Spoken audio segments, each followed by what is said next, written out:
Shahbaz's inheritance. In Baghdad, Shahbaz inherited as much wealth as his brothers, but he did not use it wisely. He was very polite and well behaved and knew how to please people, but he wasted the money and had to beg for food and money. He thought it would serve his purpose if he made friends with servants of rich people. Then he would get some money from them. He saw a mansion where a rich Barmecide lived. Barmecides was said to be generous, so he asked the servant at the gate for some alms. The servant told him to go in and ask the master. Shahbaz walked through many richly furnished rooms till he reached the one in which sat an old man with a flowing white beard. He welcomed Shahbaz politely and asked him why he had come. Shahbaz told him that he hoped to receive some alms from him, for he was very poor and lived by begging.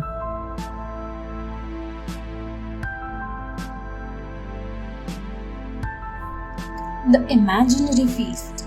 The old man sat up and said, "You are poor in Baghdad. I must help you." He pretended to wash his hands, rubbing them together, and said, "Wash your hands too." Shahbaz imitated him, rubbing his hands as if washing them. Then he called to an imaginary servant to fetch food. No servant or food arrived, but the Barmecide acted as if there were tasty dishes on the table, and he served and ate them with relish. Thoroughly puzzled, Shahbaz again imitated him, appreciating and eating the food that was not there. The Barmecide even gave him an imaginary glass of wine, which Shahbaz pretended to drink and enjoy. In fact, he acted as if he was drunk and thumped the Barmecide on his back. He apologized immediately, saying, "It's because of the wine that I am drunk." The Barmecide burst out laughing at Shahbaz's cleverness.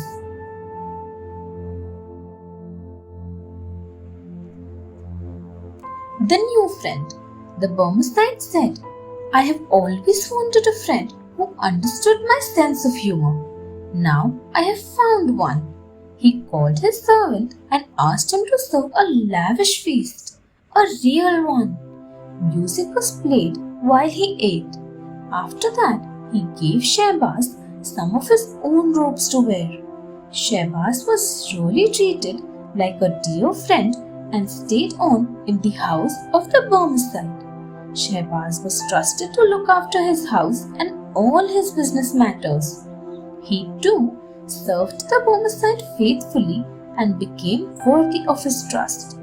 20 years passed and the Barmecide, growing old, died. He had no family or children, so his property was taken over by the king, and once again Shahbaz found himself homeless on the streets. He did not want to go back to begging, so he joined a caravan that was going to Mecca.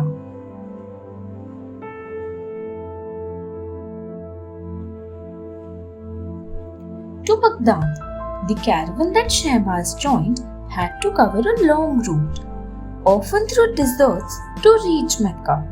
The journey had many dangers, apart from the difficulty of traveling in the heart of the desert. Unfortunately, the caravan met with one of the dangers on the way. Bedouin tribesmen roamed the desert and attacked the pilgrims after holding them to ransom. They attacked the caravan and imprisoned Shahbaz, hoping to get some ransom in exchange for him. They tortured him to find out more about him. But soon they learned that he had nothing and no relatives who would pay a single coin for him. They were so disgusted that they put him on a camel and left him on top of a barren mountain to fend for himself as best as he could. Poor Shahbaz would have died if a caravan had not passed that way and carried him to Baghdad.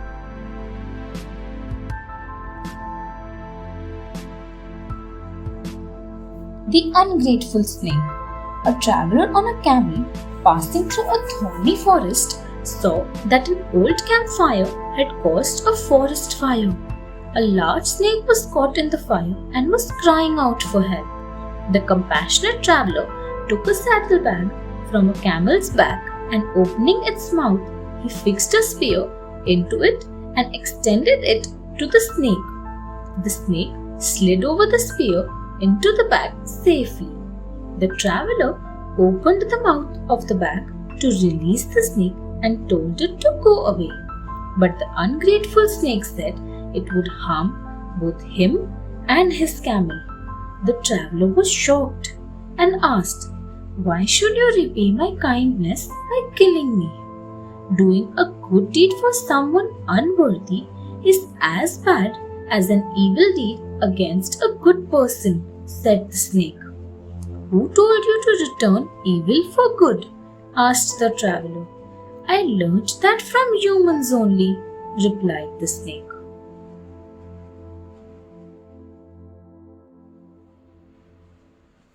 The cow's opinion. "We should not decide this only on your opinion," said the traveler. "Let us ask some witnesses first." The snake agreed, and seeing a cow grazing there, they went to ask her, "What should be the return for someone giving us a benefit?" asked the snake. "Human beings always pay back good with evil," said the cow. "I served a farmer loyally all my life, giving him calves, milk, and butter for his children. And when I grew old, the farmer uncaringly threw me out of the shed and sent me off to graze in the forest. Now, when I am fat and content in my old age, he brought a butcher here to see me and sold me to him. Tomorrow he will kill me." "You have heard the cow," said the snake. "I think I should kill you now." "Wait," said the traveler. "Let us ask one more witness."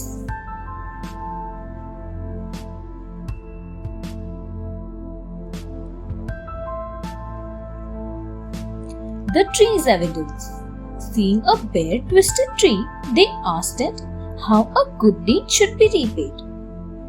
"Do what human beings do," said the tree sadly. "Look at me. I used to be full of leaves and fruits. I gave shade to travelers and fruits to tired people. But they cut my twigs to make arrows. They chopped off my branches to make a plow. And my trunk has been chopped again and again to give them planks. In return for my kindness in giving them shade and rest, they tore me down and injured me so much. Now you know how humans repay goodness," said the snake. "I must do the same. Please, let us ask just one more witness," pleaded the traveler. "I want to live my life peacefully and have done you no harm." The snake finally agreed to ask one last witness.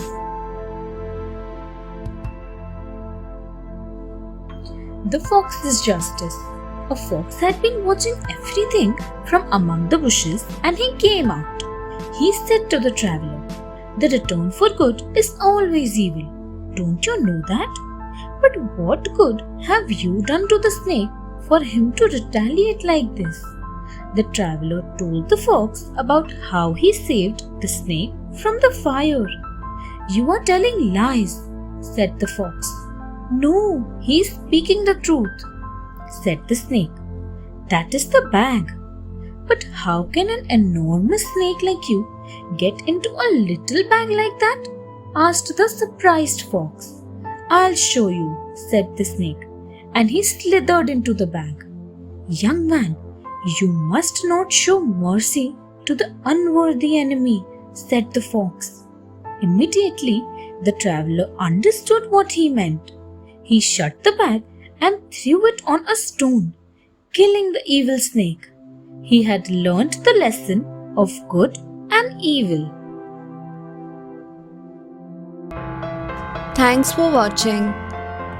Do like, share, subscribe to Sahil Book House.